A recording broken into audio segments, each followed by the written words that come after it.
We're still here at the Jalsa Salana in the year 2017. Earlier on I mentioned that if we count, we've done 51 times of that.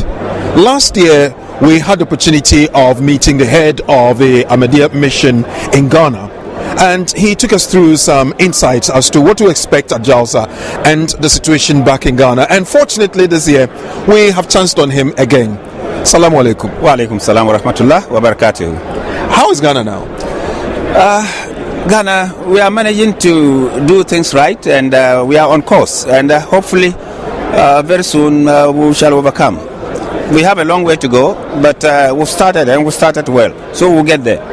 I remember last year when we spoke, there was some optimism in your voice and what message you gave us, and you expected things to settle and be stable, so Ghana will move forward. Did Ghanaians meet your expectation? Yes, my optimism was based on the fact that the Ghanaian had become very mature politically. And we know what our civic rights and responsibilities are. You know, the growth is is in an appreciative way. And when you see those indicators, it's sufficient enough to tell you to be positively optimistic, because those are the indicators that lead to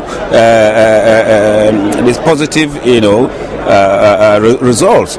So I could see that in Ghana, and I could also see the approach of the people towards the politicking itself.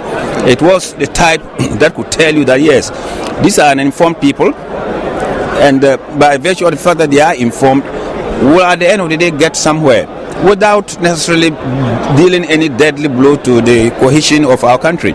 So that's what actually happened, and I think so far so good. The results came out nicely, everybody accepted it, and we've settled down to business. The president said that people were to be participants, not spectators, and it's kind of heightened the expectation of every Ghanaian of his government. Do you see it that way?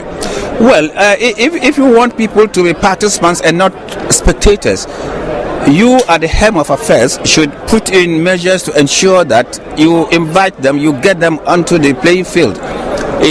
If you don't invite me into the playing field to be part of the 22 teams, then I'll end up being a spectator sitting there and then watching you. So it is for him, the president, who says he wants everybody to be involved, to get everybody on board. Yes, so far we haven't seen much of it.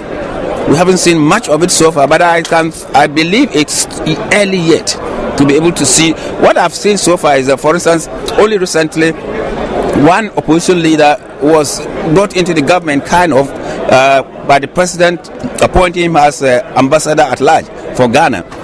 This is the head of a political opposition party, and because of the all-inclusiveness, maybe he's decided to bring him on board. It's also a sign that possibly many other positive things will come up, because it's really early yet. It's early yet to be able to, Well, on the religious front, we are here at a religious convention, the Ahmadiyya convention, Jalsa Salana here in the UK. Yes. On the religious front, how have things gone in Ghana?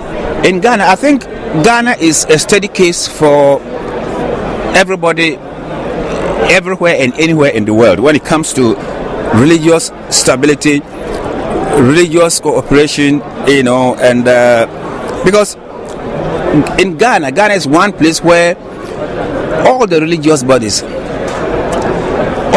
they cooperate to live together, and they work together, and there is harmony.